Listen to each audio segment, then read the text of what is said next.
गजाननं भूतगणातिसेवितं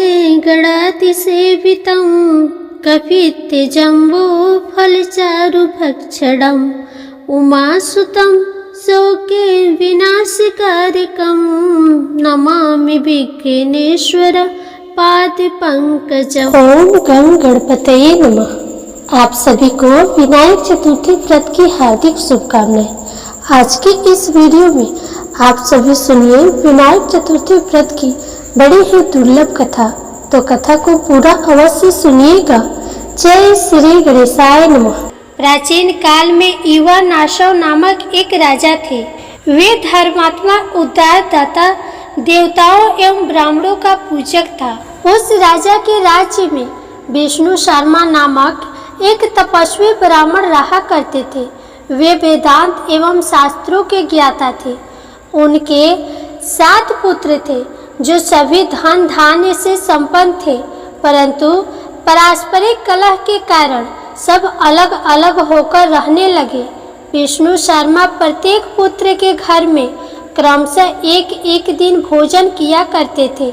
बहुत दिन बीतने के बाद वे बूढ़े होकर कमजोर हो गए। वृद्धा अवस्था होने के कारण उनकी सभी बहुएं उनका अनादर करने लगी। सिर्फ एक बहू को छोड़कर वे तिरस्कृत होकर रोते रहते थे। एक समय की बात है कि विष्णु शर्मा श्री गणेश चतुर्थी व्रत रखकर अपनी बड़ी बहू के घर गए।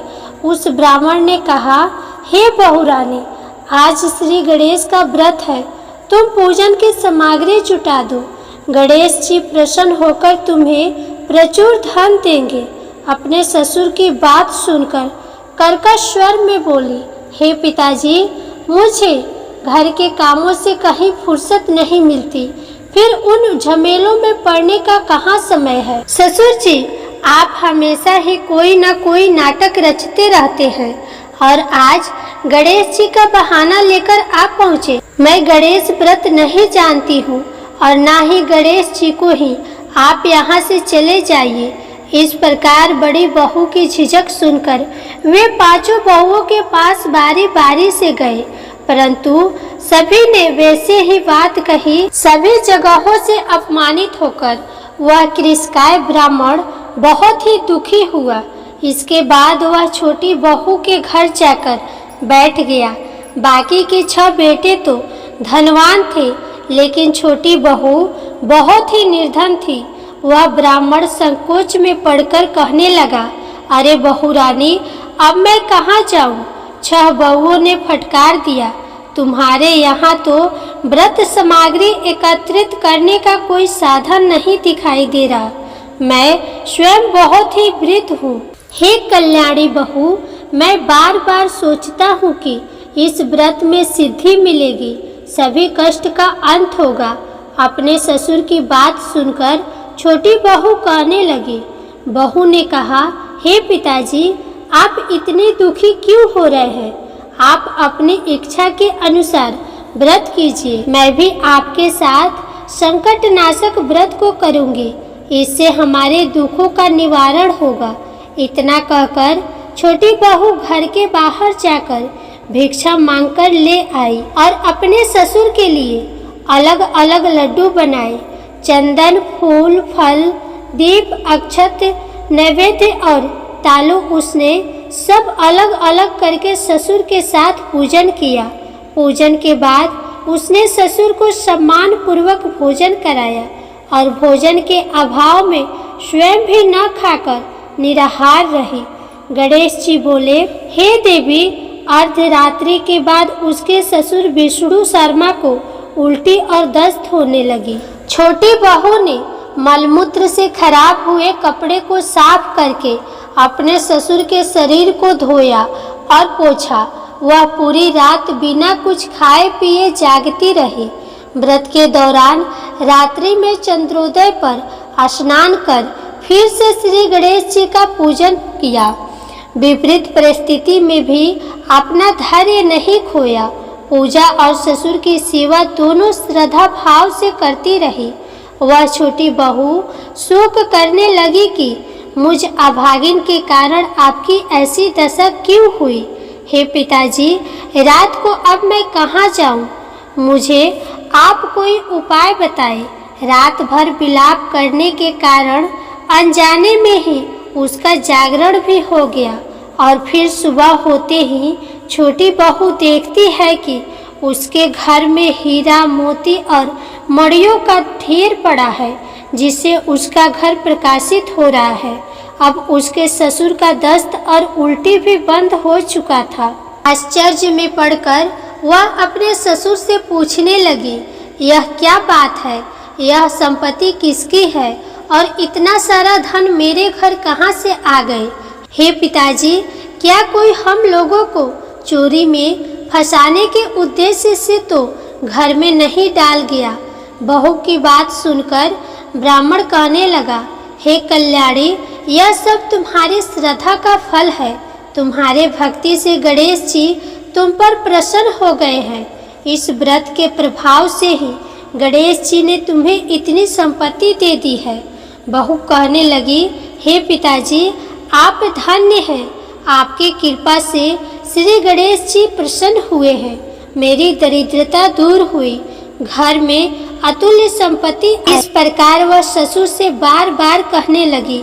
अब छोटी बहू के घर में अपार संपत्ति देखकर अन्य सभी बहुओं के क्रोध की सीमा न रही। उन्होंने कहा, हे बूढ़े, अपने संपूर्ण संचित धन को दे डाला। बहुओं के पारस्परिक कलह को देखकर विष्णु शर्मा डर कर कहने लगे कि इसमें मेरा कोई दोष नहीं है, केवल इस व्रत के प्रभाव से श्री गणेश जी प्रसन्न होकर छोटी बहू को दिए हैं। श्री गणेश जी ने कुबेर जैसी संपत्ति प्रदान की है। हे बहुओं, मैंने पहले तुम्हारे घर जाकर तुमसे अनुरोध किया था, परंतु तुम लोगों ने मुझे दुत्कार दिया। छोटी बहू ने भिक्षा मांगकर पूजन की सामग्री जुटाई। इसके करने से गणेश जी प्रसन्न होकर संपत्ति प्रदान किए हैं। श्री गणेश जी आगे कहते हैं, हे गिरी राजकुमारी, उस ब्राह्मण के 6 पुत्र दरिद्र, रोगी और दुखी हो गए। केवल छोटा पुत्र ही इंद्र के समान भाग्यशाली बन गया, क्योंकि उन 6 पुत्रों ने पिता का अनादर किया था, साथ ही गणेश भगवान का भी अपमान किया था। अब इन बातों का उन्हें पछतावा होने लगा। वे आपस में होड़ करते हुए गणेश चतुर्थी का व्रत करने लगे। इस व्रत को करने से वह सब भी क्रमशः धनवान बन गए। इस प्रकार दूसरे लोग भी इस व्रत को करेंगे तो उनका भी घर धन्य धान से भरा पूरा रहेगा। सावन कृष्ण पक्ष चतुर्थी को गजानन नाम से गणेश जी का पूजा करनी चाहिए।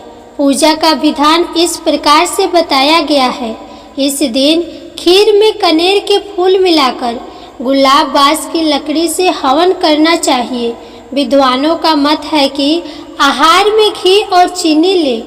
तो हे माते, श्री कृष्ण जी अर्जुन से कहते हैं, हे अर्जुन, गणेश चतुर्थी व्रत के प्रभाव से राज्य की कामना वाले को राज्य की प्राप्ति होती है। इसलिए हे राजन, आप भी इस व्रत को शीघ्र ही करिए। फलस्वरूप आप कष्टों से छूटकर राज्य का सुख भोग पाएंगे।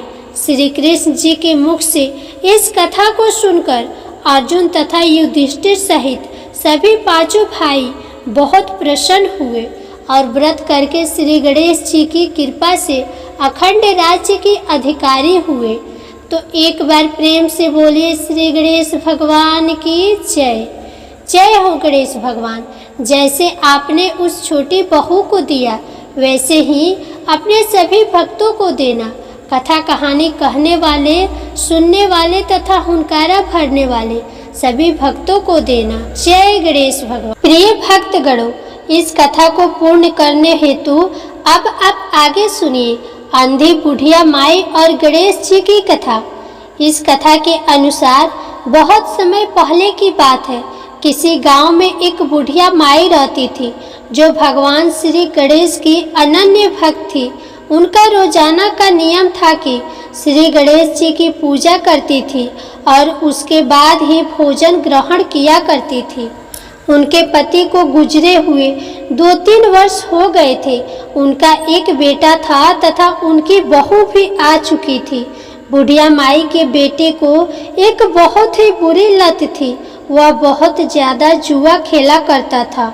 इसके कारण उसके घर में धीरे धीरे कंगाली आ जाती है, क्योंकि वह लड़का कुछ भी काम नहीं करता था, ऊपर से जुआ खेला करता था। उसके पिता के मरने के बाद वह लड़का गलत संगत में पड़ गया था। वह अपने बिगड़ैल मित्रों के साथ घूमता और आवारागर्दी करता था। इस बात को लेकर बुढ़िया माई काफी चिंतित रहती थी और साथ ही उस लड़के की पत्नी भी बहुत दुष्ट प्रवृत्ति की थी। अपने सास की तनिक भी चिंता नहीं करती थी। एक बार की बात है, अपने बेटे के इस व्यवहार से तंग आकर बुढ़िया माई श्री गणेश जी के मंदिर में जाती है और वहाँ बिलख बिलख कर सुबह से शाम तक रोती रहती है और गणेश भगवान से एक ही प्रार्थना करती है कि वे उनके पुत्र को सद्बुद्धि दे। बुढ़िया माई के करुण पुकार को सुनकर गणेश भगवान को बहुत दया आई। उन्होंने बुढ़िया माई के पुत्र की बुद्धि को घुमा दिया। अब उस लड़के को सब कुछ समझ में आ जाता है। अब वह लड़का गांव छोड़कर शहर में धन कमाने के लिए चला जाता है। शहर में जाकर वह लड़का एक सेठ की दुकान पर काम करने लगता है। इधर उस लड़के की पत्नी उसकी माँ के साथ बड़ा ही बुरा बर्ताव करने लगती है, क्योंकि अब घर पर उसका पति नहीं था और वह उसकी सासू माँ 2 ही जन थे।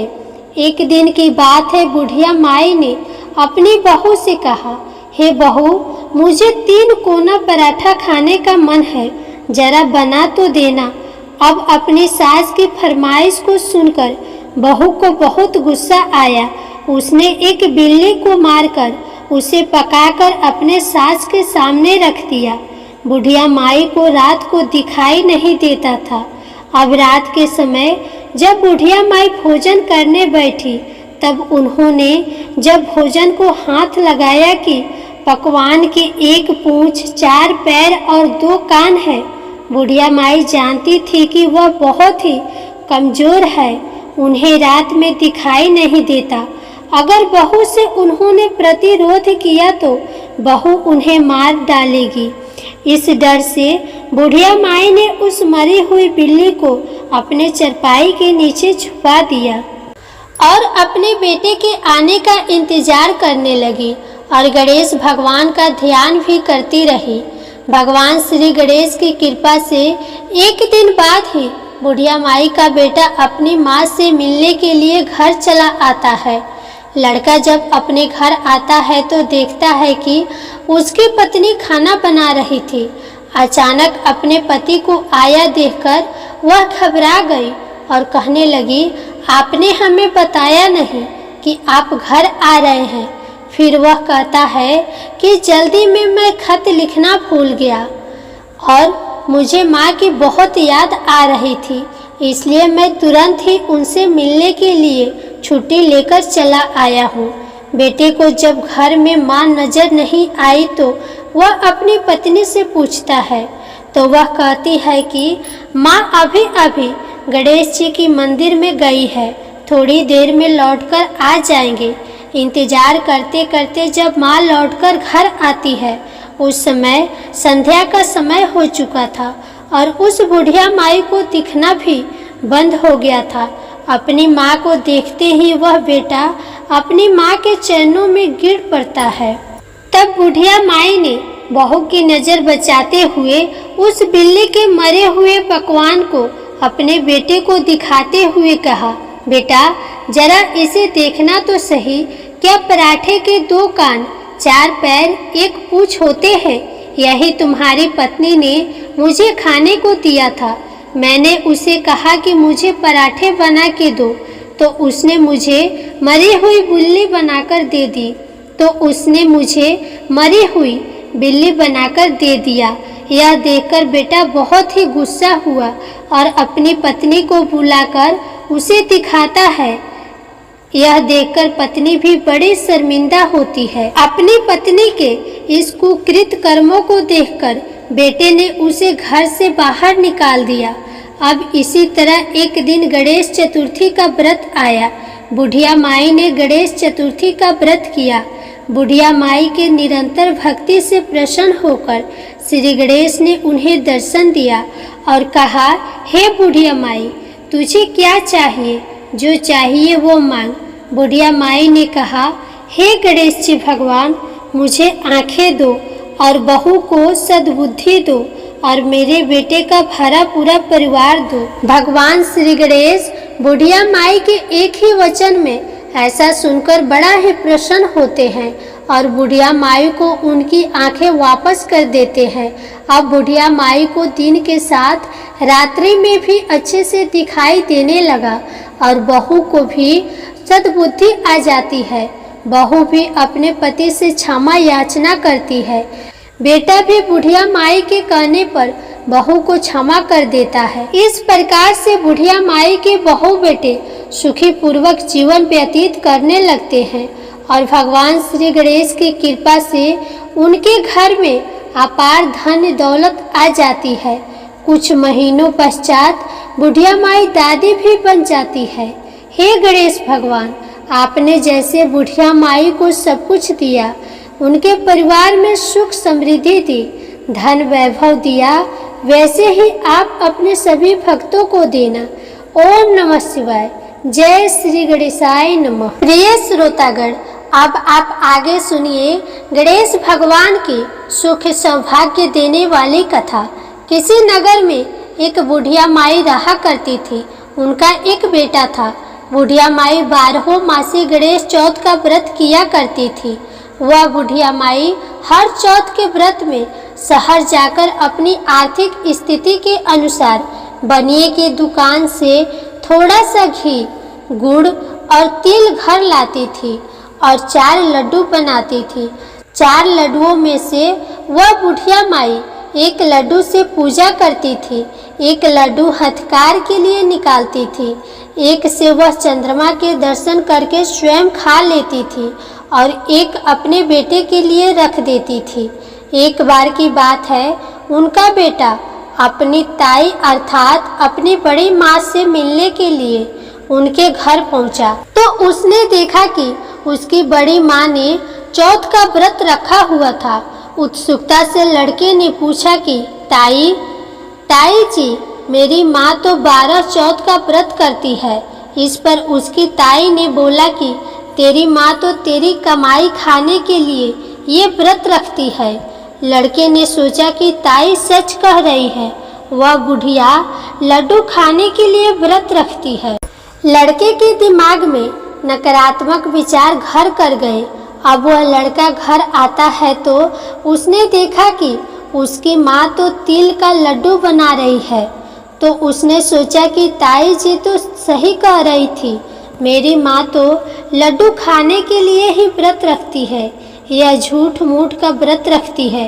घर आकर लड़के ने अपनी माँ से बोला कि माँ, मैं शहर जा रहा हूँ कमाने के लिए। यहाँ जब कमाता हूँ तो तुम मेरी सारी कमाई खा लेती हो। इस पर माँ ने उसे बहुत समझाया और उसे शहर जाने से मना भी किया। उस बुढ़िया माँ के लाख मनाने पर भी वह नहीं माना। इसलिए उसकी माँ ने साथ ले जाने के लिए उस तिल के लड्डू को दे दिया और कहा, बेटा, यह तिल का लड्डू मुसीबत में तुम्हारे काम आएंगे, तो तू चौथ माता का, गणेश भगवान का ध्यान करना, तेरे सारे मुसीबत टल जाएंगे। लड़के ने कहा, माँ ठीक है, यदि तू सच्चा व्रत करती है तो मेरे ऊपर आया सभी संकट टल जाएंगे, यदि नहीं तो मैं संकट में फंस जाऊंगा। शहर जाते समय एक बूढ़ी माँ दिखी। लड़के ने ध्यान से देखा कि बुढ़िया रोती हुई दिखाई दी और साथ में पुए भी बना रही थी, रो भी रही थी और पुए भी बना रही थी। लड़के ने उस बूढ़ी माँ के पास जाकर उसके ऐसा करने का कारण पूछा। बूढ़ी माँ ने जवाब दिया, बेटा, इस नगर के पहाड़ी पर एक बहुत बड़ा राक्षस रहता है। पहले तो वह खाने के लिए इस नगर के लोगों को मार दिया करता था। उसके इस अत्याचार को रोकने के लिए नगर में एक व्यवस्था की गई कि हर घर से एक आदमी को दैत्य के पास भेजा जाएगा। और आज मेरे बेटे की बारी है, इसलिए रो रही हूँ और उसी के लिए पुए बना रही हूँ। उस लड़के ने कहा, हे माँ, तुम यह खीर पुए मुझे खिला दो। तुम्हारे बेटे की जगह उस राक्षस के पास मैं चला जाऊंगा। बूढ़ी माँ ने लड़के की बात स्वीकार कर ली। लड़के ने खीर पुए बड़े चाव से खाए और खाकर आराम से सो गया। सोते सोते उसे शाम हो गई। शाम को बूढ़ी माँ के पास राजा के सैनिक आए और कहा कि कहाँ है तुम्हारा बेटा। बूढ़ी माँ ने लड़के से कहा, बेटा, राजा के सैनिक तुम्हें राक्षस के पास ले जाने के लिए आए हैं। वह लड़का खुशी से सैनिक के साथ दैत्य के पास चला गया। उस राक्षस के पास जाकर उसने देखा कि राक्षस तो बहुत भयानक है। अपनी जान बचाने के लिए इधर उधर भागने लगा और माँ माँ चिल्लाने लगा। इतने में ही उसे याद आया कि उसकी माँ ने उसे चौथ माता के तिल के लड्डू दिए थे और कहा था कि मुसीबत में यह तुम्हारे काम आएंगे। उस लड़के ने चौथ माता वाले तिल के लड्डू को निकाले और उस राक्षस के सामने रखकर कहने लगा, हे चौथ माता, हे गणेश भगवान, अगर मेरी माँ सच्चे दिल से मेरी सलामती के लिए व्रत रखती है तो राक्षस का सर कटकर जमीन पर गिर जाए। प्रिय भक्तगण, यह तो चौथ माता और गणेश भगवान का चमत्कार है कि उसका यह वचन कहते ही उस राक्षस का सर कटकर नीचे गिर गया।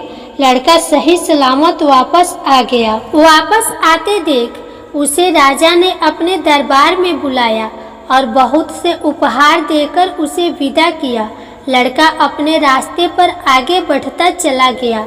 चलते चलते कुछ समय बाद वह दूसरे राज्य में पहुंचा। उस राज्य में एक प्रथा चलती थी कि बर्तनों के आवे को पकाने के लिए एक इंसान की बलि दी जाती थी। राज्य से आते देख सैनिकों ने उसे पकड़ लिया और आवे में चुनवा दिया और आवे को पकाने लगे। लड़के ने फिर से चौथ माता के तिल के लड्डू को निकाले और बोला, हे चौथ माता, हे गणेश भगवान, अगर मेरी माँ मेरे लिए बिना किसी स्वार्थ के व्रत रखती है तो आवा पकने पर मेरी मौत ना हो। लड़के के ये शब्द बोलते ही आवा पकने पर लड़के की मृत्यु नहीं हुई। जब आवे से बर्तन निकलने लगे तो आवे से मिट्टी के बर्तन के बजाय सोने और चांदी के बर्तन निकलने लगे और लड़के ने अंदर से कहा, बर्तन आराम से निकालना, कहीं मुझे लग न जाए। यह सुनकर बर्तन निकालने वाले आश्चर्यचकित हो गए और उसे आवे से बाहर निकालकर राजा के दरबार में ले गए। राजा भी आश्चर्यचकित था। राजा ने लड़के से पूछा, राजा ने लड़के से पूछा, अच्छा बताओ, आखिर तुम इस आवे से जिंदा कैसे बच गए?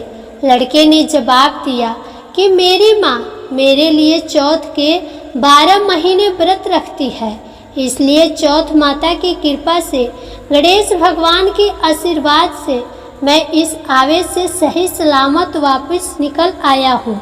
अब देखिए, राजा को लड़के की बात पर यकीन नहीं हो रहा था, इसलिए राजा ने चांदी की सुराही मंगवाई और लड़के से कहा, अगर तुम सच बोल रहे हो तो सुराही की नली से निकल कर दिखाओ। प्रिय भक्तगणों, उस लड़के ने देखा कि एक भौरा सुराही के मुख से बाहर निकला है।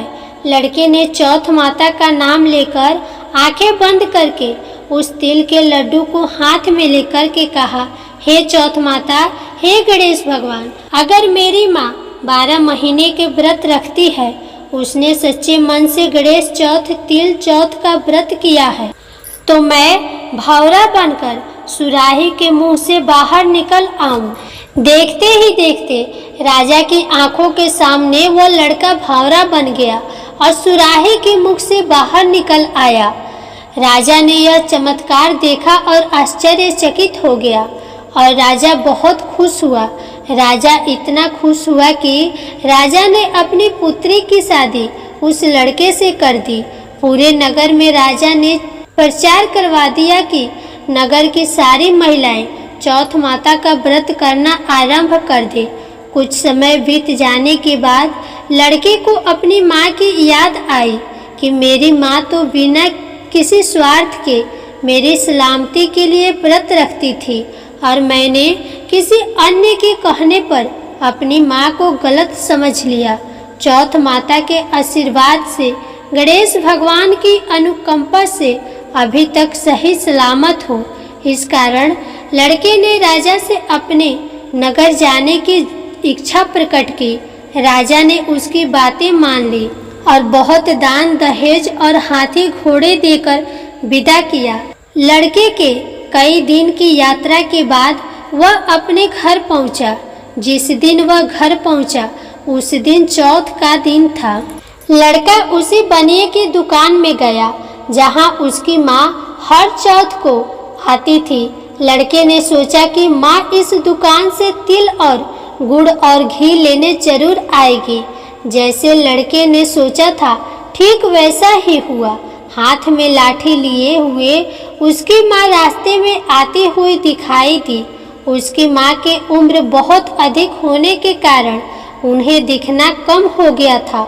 लड़का उसकी लाठी से पैर मारकर और जानबूझकर उसके पुत्र के बारे में अपशब्द कहने लगा। उसकी बूढ़ी माँ ने कहा, भले ही मुझे गाली दे दो पर मेरे पुत्र को कुछ मत कहना। माँ के यह शब्द सुनकर बेटा उनके पैरों में गिर पड़ा और कहने लगा, माँ मैं तुम्हारा ही बेटा हूँ, मुझे माफ़ कर दो। माँ ने उसे पहचाना और गले लगा लिया। पर उसका बेटा इतनी धन दौलत के साथ वापस आया था, इसलिए नगर के वासियों ने विश्वास नहीं किया कि वह उसका ही बेटा है।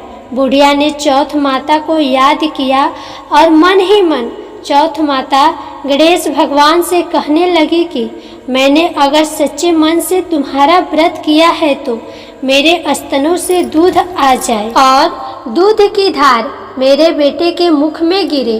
प्रिय भक्तगणों, चौथ माता की चमत्कार से बिल्कुल ऐसा ही हुआ। दूध की धार उसके बेटे के मुख में गिरने लगी। सभी लोग देखकर हक्के बक्के हो गए। उन्हें यकीन हो गया कि ये उन्हीं का बेटा है और चौथ माता गणेश भगवान की जय जयकार करने लगे। नगर के सभी लोग चौथ माता का व्रत हर महीने रखने लगे। तो बोलिए श्री गणेश भगवान की जय, चौथ माता की जय। जय श्री कृष्णा, राधे राधे। प्रिय श्रोतागण, संकष्टी चतुर्थी व्रत की कथा आपको कैसी लगी कमेंट बॉक्स में जरूर बताइएगा। वीडियो को लाइक कीजिएगा, शेयर कीजिएगा और अगर आप हमारे चैनल पर नए हैं तो प्लीज़ चैनल को सब्सक्राइब भी कर दीजिएगा। फिर मिलेंगे अगले वीडियो में।